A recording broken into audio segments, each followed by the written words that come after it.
Welcome back to Purrfect Takes. I'm your host, Stephen Patton, or Inverse Kramer, joined by my co-host and dear friend Jacob McQuire. The exact opposite of my perfect take happened again. Panthers proceeded to lose, not to. I mean, they definitely helped in their loss, but the refs were the main ailment there. And then the Saints proceeded to lose in Atlanta. So I had the exact opposite happen. The Panthers are in the playoffs, so all is well that I guess ends well. Jacob, what is your initial takeaway from the slop that we witnessed Saturday? Well, from Saturday, it's different from the whole weekend. The whole weekend, I could sum it up in two lines. Excuse me, were you saying something? You can't tell me nothing because we're in the playoffs for the first time in 8 years. We're hosting a playoff game for the first time in 10 years. We are now one of the many teams in the NFC that have a division title over the past decade. There are only two teams left that don't have a division title in the NFC the last decade. Do you know who they are? So go back and reiterate the criteria for this again. Every team the last decade has won their division in the NFC except for two teams. Do you know which two teams those are? And That both of them haven't won fired it. head correct. Both of them fired head coaches this year. That should help you. Okay, I don't know if I'm understanding this, so just take it on a whim and Yeah. throw out the fact that I had a guess, but I am not tracking with you right now.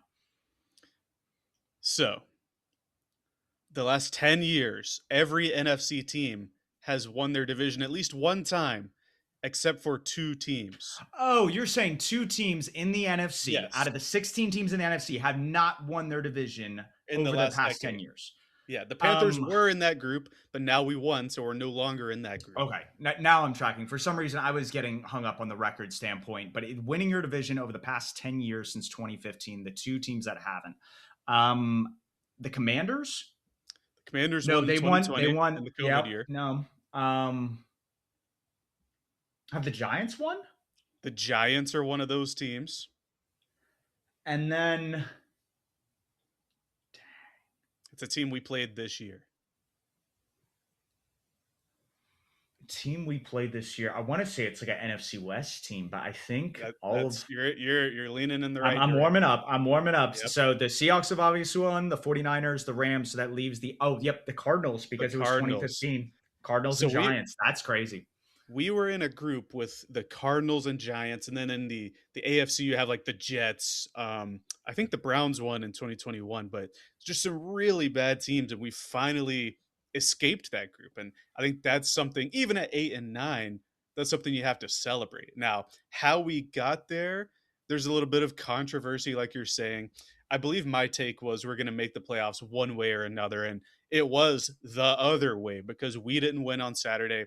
We didn't take care of business, or maybe I'll say we didn't put ourselves in situations to where calls didn't matter, but a lot of missed calls, bad calls in this game did matter, and ultimately I think leaned the game in the Buccaneers direction. I'm not a guy who usually blames losses on the referees as a whole, but I think there are a ton of bad calls in this game. None more impactful, I believe, than the offensive pass interference called on Tedero McMillan, which wiped away 31 yards, I think. That one was bad, but actually, now that I'm thinking about it, the worst one was the Rico Dowdle. It was a backwards pass, and they called it a pass out of bounds and incomplete, and then didn't give the Panthers a chance to replay the down after the missed call. Just and those are just two of like the 4 or 5 that were really crucial and just ultimately very bad that put the Panthers out of reach to win this game. And even at the end, we were still within reach, but I think the calls as a whole were terrible. So we'll start with probably the most egregious one, at least from an officiating standpoint, because the comment that was made afterwards, that option was never given to Dave Canales. And what I mean by that is Brad Allen came out and tried to clarify and say, hey, we like given the situation, like the whistle was blown dead, like they should have been given an opportunity given the circumstances because the ball carrier wasn't allowed to move the ball forward to replay the downs. But instead they treated it almost like it was a like I hate to say it, but like an intentional grounding. Like Like Mhm. the fact that you lose a down and it's a 6-yard loss when the play is immediately blown dead by the ref. Like you see Rico pick it up and the immediate answer from Brad Allen at the time, not something that got curated like afterwards, was the fact that he said the ball went out of bounds. And everybody watching with their eyes knew the ball did not go out of bounds. And so the fact that you lose it down, you lose yardage in field goal range, it impacts your ability to make a field goal in a 2-point game is insane. And then you go to the two like pass interference calls, and it's two guys hand fighting at the line of scrimmage, and Mike Evans is on the other side of the ball, and this is what he lives like for. Like that is his bread and butter on most downs. And so T Mac does that. The ball isn't even in the air. When you look at like pass interference, like terminology, this is like contact when the ball is in the air. And that wasn't the case. The ref is pulling for this flag after T Mac brings this ball down. The expected points added on that single play was negative 1.8, so almost 2 points. And then the K. Dotton pass interference with Nick Scott when there's just a little bit of entanglement with the feet. Like that's another 0.8. Like that's 2.6 points aside from like pushing us out of field goal position with the Rico play. Like it's insane. It is absolutely mind numbing. And we just witnessed like the third quarter where it was like we could have gotten back in that game, taken control of it, and we were just thwarted every single time. Not to mention that a Buccaneers player ripped the helmet off of tight end Tommy Tremble, threw it 15 yards down the field, and the referees just didn't. Maybe they didn't notice, didn't do anything. I don't know. But as a whole, excuse me, the referees headed by Brad Allen, who was the head referee you were talking about. Uh, I don't know if they had a mission from Roger Goodell to make the Sunday game matter between the Falcons and the Saints, but it kind of took the game out of the Panthers' hands there, at least in the third quarter. What I will say, however, is if we had played better, it wouldn't have been a contest. And the big hang up for me, or the big problem with this game from the Panthers' perspective, to me, was the run game or the lack thereof. On 12 carries from the running backs, we had 20 total yards. So if you do the math, that's what, 1.3 yards per carry, something like that. Very, very bad. Bryce Young also lost a yard on a scramble, which should be a sack if you think about it. I don't know how it counts as a negative rushing yard, but our longest run of the day was 5 yards. That just in rainy conditions. This is when you should be running the ball. That cannot happen in a game where the season potentially was on the line. And fortunately, the Saints lose to the Falcons and we end up in the playoffs. But had we ran the ball better, I think that all these just terrible refereeing decisions wouldn't have mattered because we would have handled business. But that's one of the big things that that sticks out to me as I look at the stats and rewatch the game and stuff like that. I appreciate, and I know a lot of fans were kind of upset that Dave Canales took the high road, but like as the head coach, you're the guy that's supposed to take the high road. You're supposed to be like, hey, there were plays there that we should have made that we weren't able to execute. Has nothing to do with the other circumstances. We got to take care of business. And so I appreciate that from the head standpoint, but I don't know, Brad Allen being from Lumberton, North Carolina, UNC Pembroke alum, like I don't think he should be welcome back in the state. And I feel for Jaguars and Bills fans this weekend because that game's going to be, I don't know, like what's going to be worse for which team, but I think there are going to be some bad calls. And like it's sad. Like there shouldn't be that much bias. I think it goes back to like what Puka Nakua said on a live stream a couple weeks ago and saying like, hey, these refs like outside of this part-time gig are like lawyers or other people outside of this. And like a lot of other people who want to be influencers or who want to be famous, they want their airtime. They want to have an impact or effect on the game. And like this is where it's like the human bias element comes into it. And like there have to be checks and balances because what happened Saturday should not happen again. Like the Rico play is complete BS. Aside from everything else where you want to be subjective and whatnot, the Rico play was absolutely uncalled for. Going back to Dave Canales in the run game, there was one run in particular that I did not understand. You had pretty much, it was a 2x2 set. The two wide receivers on either side were like all the way to the boundary.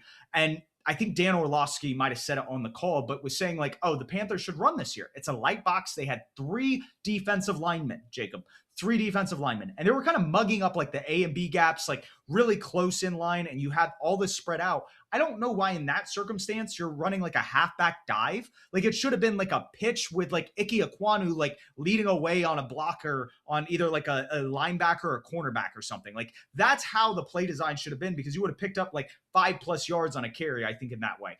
Running it up the gut, we got like a yard or two. I think we took a timeout and we did like nothing with it. And it was just like, that's frustrating. Like that is why your run game's not doing anything, is because you're literally doing what they want you to do. They're going, hey, you can't run it up the middle and we don't think you can pull off a screen. And it's like, you got to find the wiggle room of like what they aren't covering, and they didn't do it in some of those circumstances. Yeah, I haven't seen like a crack toss play in weeks, and I know you said there's only three down linemen on the defense. Vita Vea counts as two himself, right? And so when they're daring you to run it at him, I would probably say he's the best run defending nose tackle in the league, at least this year. And then you're not successful. It's a recipe for disaster, or not a recipe for success. There are a ton of other self-inflicted wounds, right? Liget on the first drive on a third down, just not extending his arms and kind of running the route the wrong way.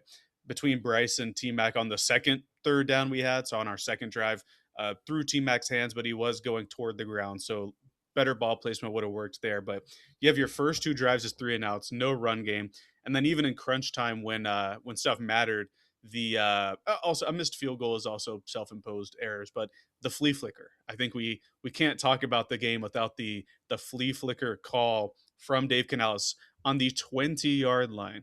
So we were in the red zone. For 20 yards is not a lot of room for an NFL field. It's 1/5 of the field, and a flea flicker traditionally is something you want to call it midfield, or when you're behind on your own half of the field, so you can push a ball 30 yards down the field. But having a call with the conditions when we were actually genuinely moving the ball, when we could have scored and made it a one possession game, and calling a trick play when maybe because your traditional stuff wasn't working, you wanted to call a trick play, but Rico Dowdle slips and falls, pitches it back to Bryce, who gets one hand on it before getting absolutely blasted by, I don't remember who the linebacker was, but the Buccaneers recover, and it seemed at that point that the game was out of reach. Obviously, we score again, a late touchdown, but I think that was for sure the tipping point in this game.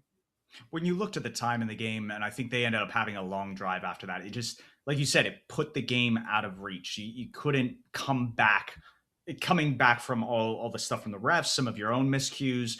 And I think that like sums it up. And Steve Smith on a podcast this week tried to defend it, saying like, hey, like you make that call regardless of like the turf's wet or not. And it's like, no, because like when it was coming down in the first half, you couldn't throw the ball. Like when you have some of this unsure footing on a field, trying to be cute with some stuff isn't always the best. And like you found that out there, is that you're trying to get a flea flicker play inside the red zone, a play that should have been designed probably for like 20 yards back from where you're at. And Ben Solak kind of commented this on social media. And obviously, since the play didn't work and didn't materialize to where Bryce Young could even attempt to throw, I think the idea was is that like you see T Mac kind of in this like hook route. And so it was supposed to, I think, have all the defenders kind of close on there. And he was supposed to whip that into like a wheel or a fly route and take off for like the back pylon. And so I think if it had worked or materialized, they were back a little bit further. This could have been one of those like play designs where like, oh my gosh, Dave Canales is a genius. But it's like you're trying to fit a square peg into a round hole. And it's just like that is not the time and place to do that. And it costs you the game. Like had the Saints taking care of business the next day, we would not be talking about playoffs right now. So it's those little things that still have to get cleaned up. We've talked about this all year with the up and down and the volatility. These are lessons that Dave Canales is going to have to learn going into year 3. Yeah, thankfully, the Panthers' biggest op this year, Tyler Shuck, the Saints quarterback, threw just a backbreaker interception at the end of that one. And fortunately, this is the only time you'll ever hear me say this. Fortunately, the Falcons got the win and pushed the Panthers into first place in the division. But yeah, you can't, in a game where you can't get the run game going, you can't have all these self-imposed errors, right? The team we're about to play this week, which we'll talk about in a second, the LA Rams, we ran the ball quite effectively in that game. I thought that was the difference, was us setting the tone in the third quarter with like 15 straight run calls and moving the ball down the field. If you can't do that this week, we're going to lose. But in this game in particular, the last thing I wanted to point out was the Buccaneers had 38 design run calls without Baker Mayfield, so no scrambles. Their running backs had 38 carries. Well, Tez Johnson, a receiver, had one. Panthers had 12. Right. That just can't happen, especially for a team that has to be stubborn about the run. You have to find a way to make it work. Because otherwise you're just not going to win. Fortunately, though, like you said, the Falcons pulled it off, and we live to fight another day or another week in the playoffs. And although we're the only negative team in the playoffs, everybody's 0-0 now, right? There's a chance in every game, and I think it's huge that for the first time in 8 years that we're back in the big dance, and the first time in 10 years that we are hosting a game. And it was 11 years ago that we were 7-8-1, and people were questioning the legitimacy of us hosting a playoff game as well. So I'm hoping we can prove the haters wrong, do it against another NFC West team in the playoffs. And it's fitting that I think we're playing the Rams. We're 14-10 against them all time. The only other time that we played them in the playoffs was back in the 2003-2004 year, where it goes to double overtime. First play, Jake Delhomme drops back and finds Steve Smith on the X-Clown route, and he took it the distance, and the rest is history. So when you go off that, you go off a couple of other illustrious plays, moments against this franchise, going back to even just earlier this year. I think you got to look at the matchup and where it's favorable. And you brought up the run game and this being a very effective run game that we had against them. Usually our best games are against smaller defensive lines. And not to say that the Rams are completely smaller. They have guys like Poona Ford, and I think Jared Verse is a bigger defensive end. But these aren't as big as like the Tampa Bay Buccaneers or the New Orleans Saints defensive lines, where they just clog gaps and make it very hard to run just power football. And so I think getting back to that identity is going to be possible against this Rams front. And then we saw what Bryce Young was able to do against some of these guys that are smaller in the secondary.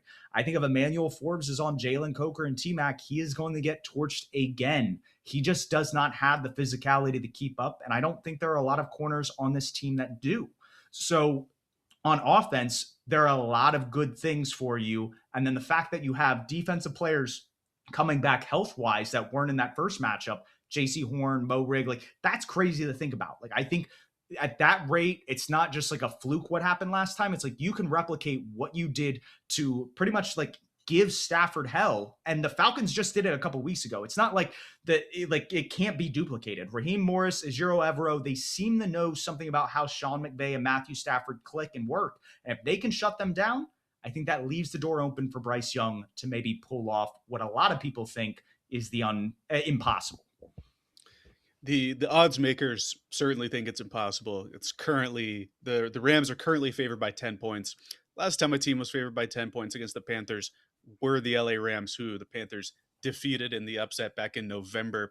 I'm glad you brought up the 2003 game, right? I wrote down in our notes here, we won the first time against the Rams, and that can mean multiple things, right? We beat them this year the first time, and the first time we faced them in the playoffs, we defeated them. We have the positive record against them all time. This will be the 25th matchup between these two teams. And I think you brought up a good point that the difference between this Rams defense, despite them having very good players, very good pressure getters, as opposed to the Buccaneers, the Saints, those are power defense. This is a finesse defense. And for the most part, they're a finesse offense as well. And I think that when you look at the two rosters that we have, Evero's defense matches up quite well with that offense, despite the talent gap, if you want to say that, because Evero's defense has powerful players like J.C. Horn and Mike Jackson are probably the two biggest, strongest, or that's like the biggest, strongest corner tandem in the league. If I had to bet on it or put money on it, they're able to get physical, right? They're able to deter receivers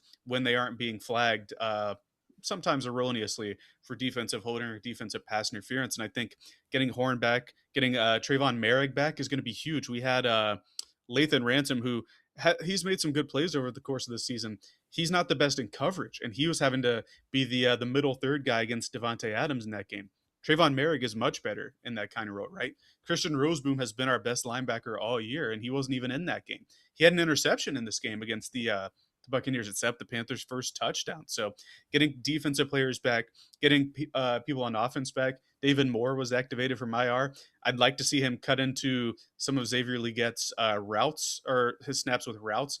I would like to see Liget on the field as a blocker a lot, like running some 23 or something like that, where or not 23, but he and Bryson Tremaine can man up against some of the smaller corners and wear them down early in the game in the run game is kind of where I'm getting at. So later in the game when they have to go against Jalen Coker, who's a bigger receiver, Tedero McMillan, it's going to be more difficult for him. I think that's a role that Liget can play effectively early in the game. But getting David Moore back, hopefully getting Robert Hunt back, our star right guard. I know they activated Chandler Zavala off of, he's practicing again. Either of those are going to be an upgrade over Corbett at this point at the right guard spot because he's just been very, very bad down the stretch. I don't know. We're getting a lot of players back. We have familiarity with this team. The formula to beat them is there. If you turn Stafford over, they lose. That's just how it is. I don't know. I feel like there's no other team I'd rather go up against in the field in the NFC than the Rams right now. And the Rams aren't necessarily as hot as they were earlier in the year. Like when they Right. took like Jacksonville and just steamrolled them in London, that was probably the peak of their season. They probably had a couple other weeks like the Buccaneers when they had them on Sunday Night Football, where it's just complete and utter domination. You think this is like the best team in the NFC, but when you look at the past month, it's like outside of that like primetime Thursday night game on a short week where Matthew Stafford and Puka Nacua go nuclear, like Stafford hasn't necessarily been lights out. And I know a lot of people say, well, he just threw 4 touchdown passes against the Cardinals. This was a team that was like losing in the third quarter to Arizona. Like, Hmm. this is a very beatable team. And so, like, yes, were they able to pull away down the stretch? But I think the Panthers at this point in the year are a much better team than the Arizona Cardinals. And we already saw what happened when these teams first played. And I think it's shocking to me that like the line then was like 10 points and the line now is 10 points. And like the betting markets, yes, you have a bunch of dumb Neanderthals pumping money into it, but there's got to be somewhere. And because these are good odds, like from the market, like you typically have something like a model or some precedence behind it. I don't understand this. And maybe I'm missing something and the Rams come out and they completely dominate and they make it seem like they were waiting for the postseason to put it all together. But based on everything that we've talked about, this is a team, like you said, we match up very well against. And outside of maybe the 49ers, there are very few teams I would have wanted to play in the first round other than the Rams. Well, we've talked about a lot of the on-field circumstances and players and stuff like that. If you look at some of the off-field stuff, I think it favors the Panthers as well. The Panthers' last game was Saturday at 4:30, the exact same time as their game this week. So they get an extra day of rest as opposed to the LA Rams who played on Sunday, right? The Rams also have to travel across the country, so it's a minus body game in terms of like game to or like a body internal clock. And if you pull up the forecast for Saturday, you're going to see that it's going to be rainy and muggy, the exact same conditions as when we pulled off our upset against them last time. So I'm not saying the Panthers should be favored. I'm not saying that the Panthers are going to dominate this game, but if there's a chance for us to be 10-point dogs again and win outright, a lot of stuff is leaning into the favor of the Panthers. And I think my overall message here is that don't take the Panthers for granted. Don't sleep on the Panthers in this game because we're the team that gave the formula on how to beat the Rams. And I think that if there's a team that we can beat historically or this season or anything, it's going to be the LA Rams in the or it was the St. Louis Rams back in '03. But I don't know. I just feel good about this matchup. Maybe it's just the euphoria of having my team not be in mock drafts already, but I feel really good about this one. Now, the first 2 teams we ever saw go sub 500 in the 32 NFL league era and make the playoffs were the Seattle Seahawks back in 2010 and then back in 2014 with the Carolina Panthers. And both of those times, the first instances, the team won the first game and then proceeded to lose in the divisional round. And I think that just shows that talent disparity. But like you said, the matchup aspect, everybody like underrating you. And like we had like Marcus Spears say on like ESPN that the reality is reality. The team is 8-9. They ain't going to win nothing. Like, I, we've seen sub 500 teams run the table, and like there was a team more recently, I think the Bucks, when they were 8-9 a couple of years ago and they lost to the Dallas Cowboys, they got blown out. But the time before that, I think the Commanders were like 8-8 or fringe like sub 500, and they took the Buccaneers down to the wire, and they were a team that went on to win the Super Bowl. So it's these teams that are underrated. They can usually give you the most fight, and I think that's exactly what this Panthers team has been all year.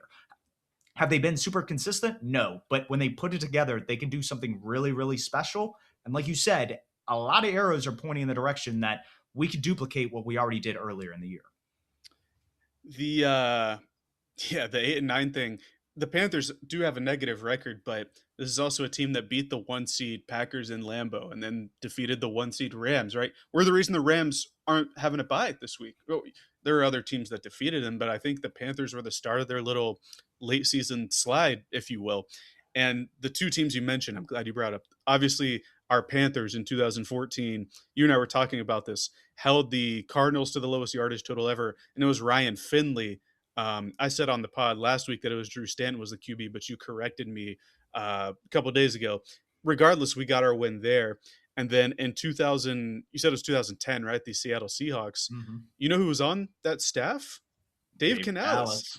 Dallas. And the other, maybe some of the other staffers he brought with him to Carolina, but he has history here. If there's anybody that can hype up a team that's not or below 500 that's won a playoff game, it's him. That's the game that had the beast quake, and I'm not sure we're going to see Rico Dowdle rip off a 10 plus broken tackle, missed tackle run in this game, or Chuba, or ETN, or anybody really. But having that experience with Dave Canales, I think, is a another key for the Panthers in this game. You want to talk about immortalizing yourself with like the legends, the greats, like history. Like you rip off a run like that, you could lose the next week and it'd be like a 30-10 game. You could get absolutely smoked, which is I think what happened with the Seahawks like the next week against the Bears in 2010. We kind of got handed our butts by the Seattle Seahawks in round two, and obviously that created its own drama in 2015. But yeah, you go back to a scenario like that and say Rico or T Mac is able to pull off like this superb play that just like goes into the legacy records and will always be remembered that, hey, this sub 500 team beat Matthew Stafford, the supposed MVP. Like it's going to be great. It is going to be one of those things that like that is what you play the game for. That's what you watch it for, is moments like that. And I'm excited that the Panthers have an opportunity to get one of those moments this weekend and build something for the future, because we both know this is just the start. The expectation was, hey, get around 500, which is exactly what they did. And the fact that you're able to squeak into the playoffs, you have cap space to work with next year. You have a young, good nucleus. Like this is exciting to see in Carolina. We have the most cap space of any team in our division. I think I saw a post where you had the 15th or 16th most in the NFL. Not a bad spot to be in, considering the absolute like crater we had to climb out of from the Scott Fitterer era. I think we are approaching takes territory here. I like how you said supposed MVP with Matthew Stafford, because I do believe it is up for debate. Maybe I know you lean one way. I think people around the league, maybe former backups of Matthew Stafford, might lean another way. But it's going to be a fun game. Hopefully, the Panthers are able to pull off the dub. I think my take is going to be that combined, the Panthers get back to 100 yards rushing in this game. I think this is a get right game for the run attack. I don't think that Dave Canales is going to want to play a massive drop back game. He hasn't done that all year, except for maybe the Cowboys and the second Falcons games, I would say. Both games in which Bryce Young probably his two best games of the season. But I don't think he's going to want to throw the ball a ton, especially if it's muggy weather, rainy weather. I think the Panthers get back to 100 total rush yards in a game this week. I like that take. I'm going to be a little bit controversial with mine, and the reason why I say that is we talked at length about Brad Allen today and his impact on the Buccaneers game. Well, the officiating crew that we have coming up has also played a significant role in the Panthers postseason. More specifically, the last Super Bowl that we were in, we were penalized a record 12 times by Cleet Blakeman and his crew back in 2016. And they are the referee group that will be officiating the Panthers and Rams on Saturday. So my take is, whether it's a pass interference call, whether it's a holding call, whether it's a helmet getting ripped off, or a Rico play that we just saw, there is going to be something egregious that happens that will be very, I think, indefensible from the NFL standpoint. And I will be very curious to see if that trickles into any change in the offseason. But that is my take, that there is a very controversial call or two that impacts the game. I'm not going to say it impacts like the win or loss, but it will change kind of the momentum at that time. So is you think that fits in the box? Like it's not really. Are you are you saying it's going to be against the Panthers Yes, it's or going to be just in against the okay, Panthers. okay. And that's why, like, it's a controversial call against the Panthers. But I'm like, Yeah. is that like you can't like really bet on that? So I'm like, is that something Well, that you can I mean, I would bet like on it because tangible? Yeah, it's probably gonna happen, given the history with the Panthers and that crew. Jericho Cotchery did in fact catch it. I don't care what anybody hmm else says. You can't tell me nothing, like I alluded to at the start of the show. But I'll take it just because I think that that's very likely. I think that that's something.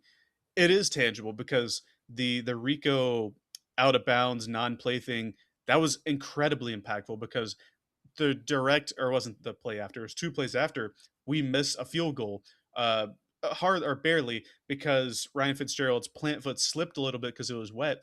If we were 8 yards closer, that goes in, and I don't know if we win the game because other things would have happened after that, but if you add 3 points to the final score, we would have won the game at if everything else was the same, ceteris paribus, as, the economists like to say, but I think that is a tangible one. I will give that to you as a take. Anything else before we get out of here? Obviously, the Panthers are. We mentioned that we play at 4:30 on Saturday. We're the first game, so we're gonna know pretty quickly if we're happy or if we're sad with the playoff results. Do you have an early Super Bowl pick you want to make, or a team that you think will make it to the Super Bowl? a team that will make it to the Super Bowl. I for me, and I saw the statistic. This isn't a great like a playoff slate in terms of like a dominant team, but like the Hmm. top team in DVOA are the Seattle Seahawks.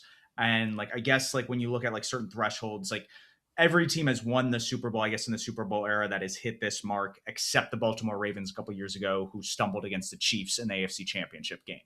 So I personally think from the NFC side, just seeing how well the Seahawks have played, even though Sam Darnold is Sam Darnold, they will be able to make it work being at Seattle for hopefully 2 games in the NFC. So I think they'll represent that side.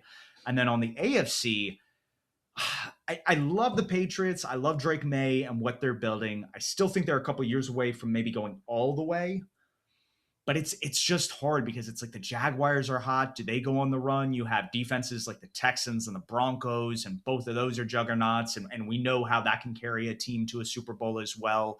So I don't know. It'd be fun to see a rematch like 2013 with the Broncos and Seahawks and 2 mediocre quarterbacks going at it. But I think legitimately, if I lean a team that's hotter, and I think this is a team you're leaning, but like the Jaguars, Seahawks would probably be the hot pick right now, just because those 2 teams I think have shown that they have the ability to go toe to toe with anybody they may face en route to the Super Bowl. You know what else would be a fun rematch? Panthers and Broncos, 10 years later in the same stadium. I wouldn't mind that, but I think that's a bit of an uphill climb for the Cardiac Cats. I think, yeah, I like the Seahawks. I think that they are pumpkin proof, if you will. They've won games where Darnold's thrown 4 interceptions. Like, they're a good team, right? I think they have the coaching staff on both sides of the ball. I think they have the talent. And then in the AFC, I would think the Broncos or the Jaguars as well. I think playing at Mile High Stadium, which it is an effect, right? Teams have to travel there. There's the altitude difference, and in the winter, it's going to be harder to breathe. You're going to be cold. You're going to be out of breath a lot. I think they have an advantage there. So a 2013 rematch, I think, is probably in the cards in my, and that it's kind of lame because they're both the 1 seeds.